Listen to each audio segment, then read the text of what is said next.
Okay, notice I'm adding fractions here, so the first thing I need to do is write them vertically. 4/5 plus 3/4. After I write them vertically, what is the first thing I need to do? Rhett? Make the denominators common. So the first thing I do is I say, can the little denominator go into the big denominator evenly? No. So then I'm going to count by the big number multiples of the big denominator to see when is the one they can both go into. So I go to 10 is my next one. Can 4 go into 10?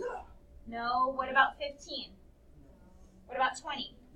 Okay, so 20 will be my common denominator. Okay, 4 times 5 is 20. So if I times by 5 on the bottom, I'm going to times by 5 on the top. 5 times 4 is 20. So if I times by 4 on the bottom, I'll times by 4 on the top. So now I have 16 20ths plus 15 20ths. What's going to happen with my denominator? Stay the same. It'll stay the same, so bring it straight down. And then my numerators I'm going to add together. So 16 plus 15 is? 31. 31 20ths. Okay? So can I leave it as 31 20ths? No. No, I'm going to turn it into a mixed number. Okay? How many times will 20 go into 31? Once. One time, so that's my whole number. And then 1 times 20 is 20. And I'm going to subtract that from 31 to find out what my numerator is. So 11, and then bump over your denominator. So 11 20ths. Can 11 20ths get any smaller? No. 11 is a prime number, so the only way it could get smaller is if it could go into 20 evenly. It can't. So I'm going to box it and check my answer key. How is it? Okay. All right, let's move on to, somebody wrote down number 17. Okay, so first things, I'm going to write them vertically.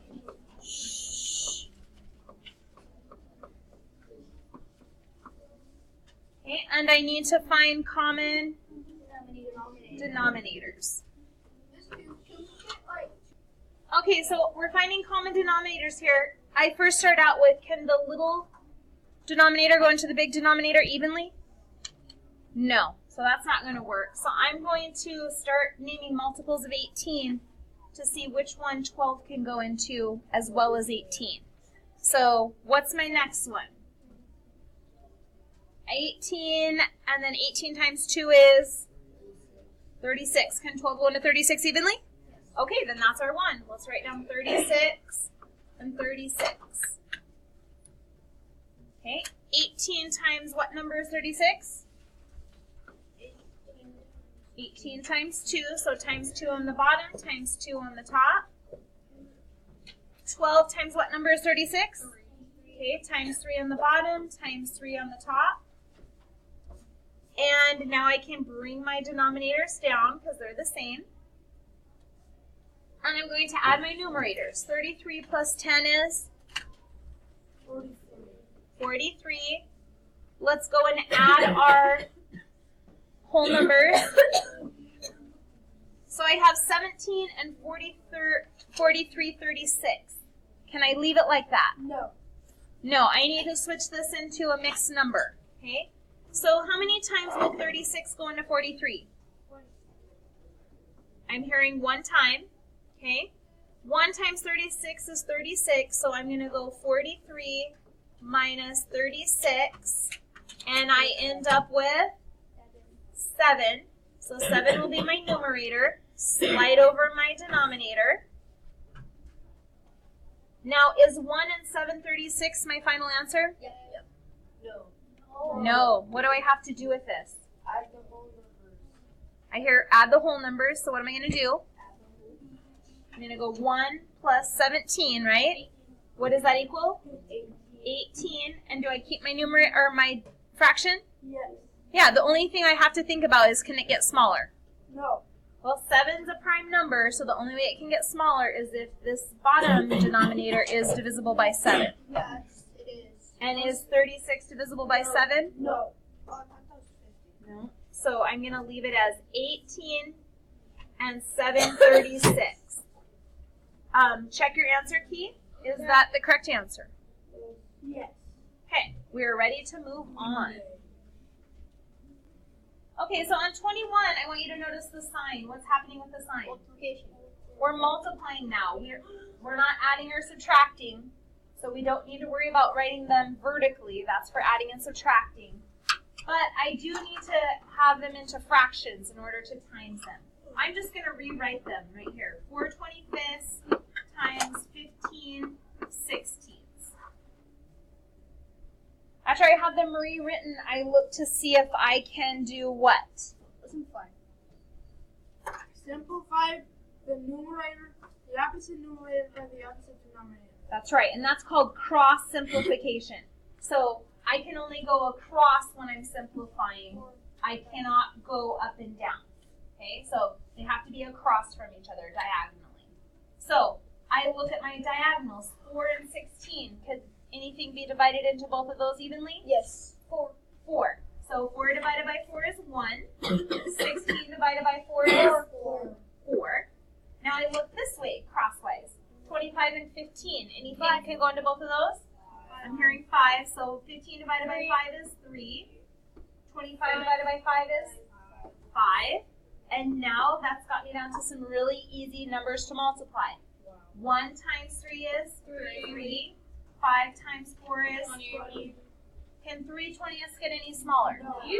3 is a prime number, so the only way this can get smaller is if 20 is divisible by 3. No. And it's not. So I'm going to box it and check my answer. Correct. And it's correct. Okay, now we're going to move on to 22. Now, notice my sign is still multiplying, and I need to have both of these into what before I start multiplying? Fractions. So right now I have a mixed number. I have to turn it into an improper fraction. Do you remember how to do that? Put in your multiplication sign and your plus sign. Okay, so 4 times 2 is 8. Plus 3 is 11 fourths. Times 8/1. And how do I make my whole number a fraction? You put it over 1.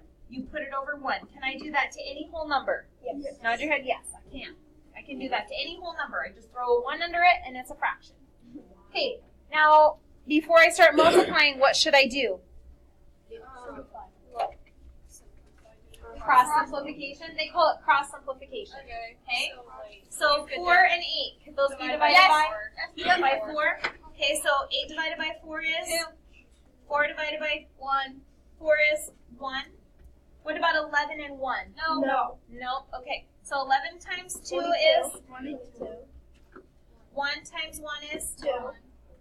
Is 1.